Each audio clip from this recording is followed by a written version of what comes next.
Well, hello, welcome to my channel. My name's Caleb. I'm a teacher and administrator, and I love a lot of amazing stories, whether it's sci-fi, fantasy, historical fiction, just really anything that is a great story. And today I want to talk through a book that really I've seen a lot of reviews about. I've never listened to a review about it that wasn't spoiler free.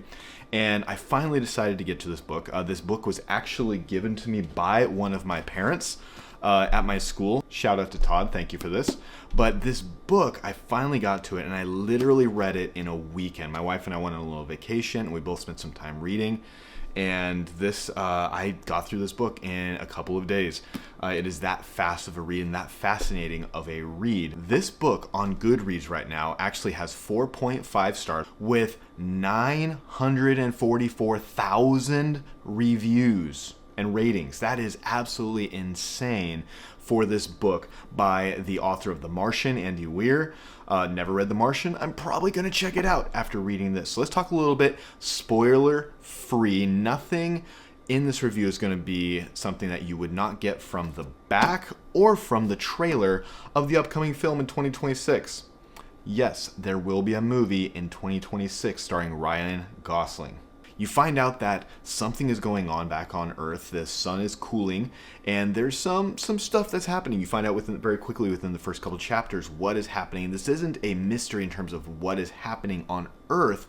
This is a mystery about what can be done to learn from other areas that are being successful, one specific one, and how to be able to survive and try to solve this crisis back in the solar system. Now, when it comes to the main characters, the main character that you follow, Ryland Grace, he wakes up kind of reminiscent of Born Identity as this man you discover through flashbacks is a junior high science teacher who seems absolutely amazing as a science teacher. He's a controversial and failed scientist who is stepping into this role because of his past research that he becomes the expert on this existential scientific crisis that's going on Earth. And he's not an astronaut naturally, but he finds himself in this place knowing he has the training, knowing he has the skills, but not really knowing why he's there. He knows why he's there, but not how he's there, if you know what I mean. Waking up alone on a spaceship light years away from Earth. That's got to be a scary thing. So this deals with a lot of elements. We'll talk about themes later, but he goes about discovering and using this vastly advanced scientific platform that Earth has built to try to figure out what is going on and what can be done to save Earth. That leads us then into meeting our second character. Again, watch the trailer, read the back of the book, you know something else is happening.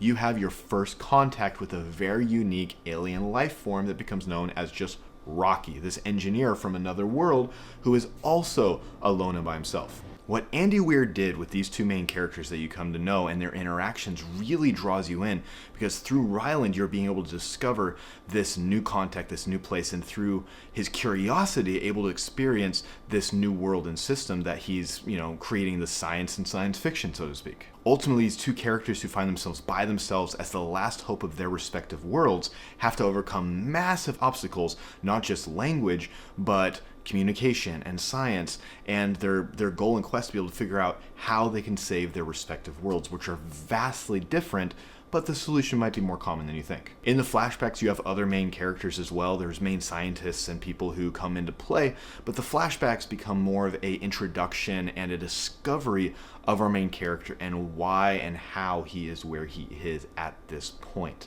Something I wish that you would have had a little bit more of his background story in those flashbacks, but the book was long enough as it is. What is amazing about the science of this science fiction is that Andy Weir does an amazing job of breaking it down in language that is easy to follow and understand. You may not fully understand if you don't have a science background. Not a scientist.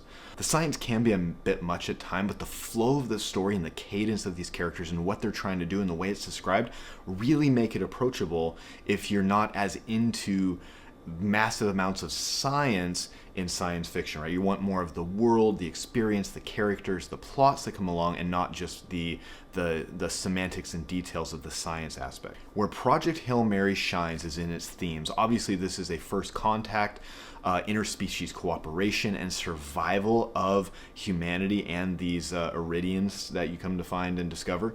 But that is obviously going to be a first major element, and those interactions are common that you would see in other first contact stories, but it has a lot of fresh nuances to it, which is really amazing. It really highlights the good and challenges of humanity and the resilience of the human spirit, and ultimately the resilience of life as you have these other beings that are also trying to survive and figure out what is going on to their species and their homeworld. Ryland has an insatiable thirst for knowledge that is seen that allows him to make discoveries and finds that are able to bring hope to the future and his ability to survive. Ultimately, Project Hail Mary has massive undertones approaching the subject of loneliness and companionship. The idea of not only could you be surrounded by people and feel alone, but you could be surrounded by nothing or only one and feel a sense of camaraderie and companionship. And ultimately, this book stems on the idea of how much would you sacrifice for one person, for 10 people, and ultimately for humanity, or just one? So that's an amazing thing that really grips in this book with these heavy themes that are found throughout a lot of science fiction, but Project Hail Mary just does in an amazing way. Now, something that I wish this could have maybe expounded upon, I wish some of the flashbacks could have maybe given a little bit of the childhood of Ryland Grace to be able to know a little bit more about who he was, what got him into science, but it really just jumps into who he is and why he is where he is, at least in the flashbacks.